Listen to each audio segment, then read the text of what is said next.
ini saya akan mewawancarai seorang narasumber. Jadi beliau ini adalah seorang guru yang mengajar di sekolah jenjang TK. Nah, karena pertemuan kali ini akan membahas mengenai perkembangan fisik anak pada usia TK, kemudian kognitifnya seperti apa, keadaan psikososialnya seperti apa. Nah, ini nanti semuanya akan dijawab langsung oleh narasumber kita pada pertemuan ini. Sebelumnya bisa minta tolong Bu, Bu ini namanya ya. Nah, kepada Ibu Guru bisa diperkenalkan dulu secara singkat saja. Perkenalkan, nama saya Ulil Afidah. Saya seorang pendidik di TK Islam Asal. Oh, di TK Islam Asal Pati ya? Pati. Ini berkenaan dengan ini ya Bu ya, dengan peserta didik yang Anda ajar. Nah, ini kan pada jenjang TK. Saya ingin tahu, kalau untuk perkembangan fisik atau pertumbuhan pada anak pada usia TK ini itu seperti apa ya? Saya mengajar di TKA, jadi yang saya ambil antara usia pada sampai 5 tahun. Sampai 5 tahun ya.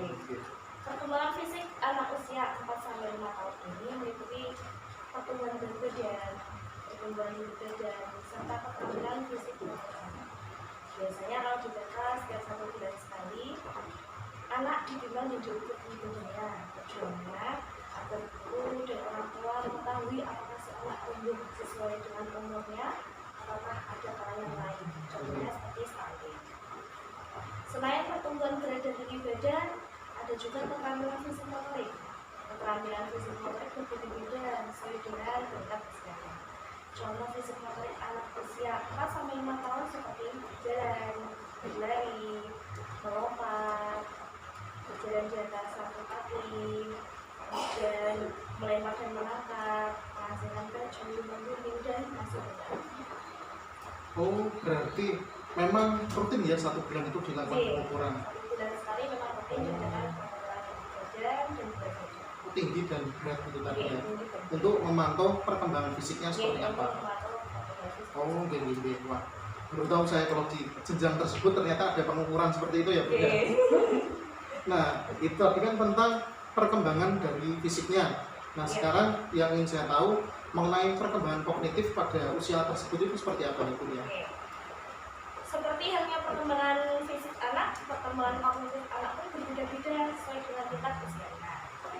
Perkembangan kognitif anak usia 4 sampai 5 tahun diantaranya anak sudah bisa berhitung, terus mengenali dirinya lewat cermin, membandingkan benda mana yang lebih besar, lebih kecil, atau lebih berat, lebih ringan, lebih banyak, dan lebih sedikit.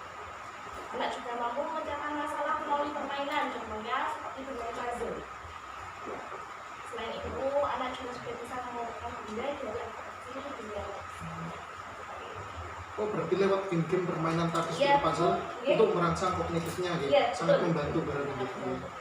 Nah, kalau tadi tentang kognitif, nah sekarang masuk kepada emosi atau psikososial dari anak-anak tadi, pergaulannya seperti apa nih? Perkembangan psikososial anak usia 4 sampai 5 tahun berbeda tergantung usianya. Usia 4 sampai 5 tahun perkembangan psikososialnya masih belum stabil, biasanya pada anak ini mengalami sifat tantrum. Selain itu juga kadang masih banyak yang menangis. Atau ada juga anak yang sudah stabil, seperti sudah bisa berbagi mainan dengan temannya, sudah bisa bermain kelompok, sudah bisa saling mengerti antara satu sama lain. Tergantung dengan usianya. Oh, walaupun perbedaannya itu hanya selisih 1 tahun saja, itu sangat berpengaruh ya? Iya, berpengaruh. Beda. Oh, sangat beda ternyata. Ya. Nah, kemudian kalau untuk anak-anak ini kan Bu ya, kalau untuk belajar kan kadang sulit, apalagi di jenjang ini, di jenjang TK saja, kadang anak-anak masih sulit untuk fokus, untuk belajar dan lain sebagainya. Nah, kalau untuk aplikasi penerapan materi belajar itu kira-kira yang sesuai yang seperti apa? Materi yang sesuai untuk anak usia dini yaitu mengenalkan benda atau objek secara nyata dan ada di sekitar anak. Jadi anak bisa langsung melihat.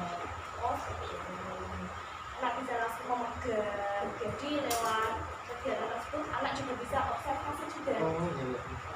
Karena kalau lewat imajinasi anak hanya membayangkan, tapi kalau lewat langsung benda di sekitar anak dan nyata anak bisa langsung melihat. Berarti yang lebih utama di usia tersebut lebih kepada pengenalan tersebut. Pengenalan Ya. selain Pengenalan itu dan juga observasi. ya lewat benda-benda di sekitar anak juga bisa mengenal warna. Contohnya seperti pohon, oh iya berarti daun itu warnanya hijau ya, seperti itu. Secara tidak langsung anak mengenal warna lewat objek yang nyata. Oh gitu. Nah, setelah tentang materi yang tepat, ini kita sekarang yang terakhir masuk pada pertanyaan tentang metode dan strategi belajar apa, pendekatan yang paling sesuai. Metode dan strategi apa yang tepat? Biasanya dalam belajar menau terdapat beberapa metode yang sering digunakan. Di antaranya yaitu metode bermain. Itu sudah pasti mengikatkan jiwa anak-anak dan jiwa bermain. Kemudian ada metode bercerita, serta metode demonstrasi. Dan metode demonstrasi anak-anak yang secara langsung bagaimana langkah-langkah dan step-step yang disampaikan oleh bunda-bunda. Oh gitu. Ya. Demikian tadi ya teman-teman yang disampaikan oleh Bu Ulul ya. Oh Bu Ulil, maaf ya. Beda dikit. Ya. Oke, itu tadi kepada pemirsa yang tayangan ini semoga bermanfaat dan menambah wawasan kita. Apalagi pada usia ini terkadang banyak ya kesalahan ataupun sesuatu yang kurang tepat yang dilakukan. Biasanya kita seringkali meminta anak-anak untuk harus melakukan ini, menghafal ini itu, langsung belajar kepada teori yang dirasa cukup agak berat ya pada usia tersebut. Jadi dari sini kita mengetahui ya, jadi tahu kalau pada usia ini anak-anak mindsetnya lebih pada bermain. Lebih pada bermain. Jadi coba kita usahakan secara optimal lebih kepada pengenalan atau observasi dulu. Ini dari hasil yang berhasil saya dapat ya dari yang disampaikan Bu Ulil. Dan nggak salah nih Bu. Nah, demikian tadi, terima kasih. Aku Syukron binti Mamikum. Wassalamualaikum warahmatullahi wabarakatuh.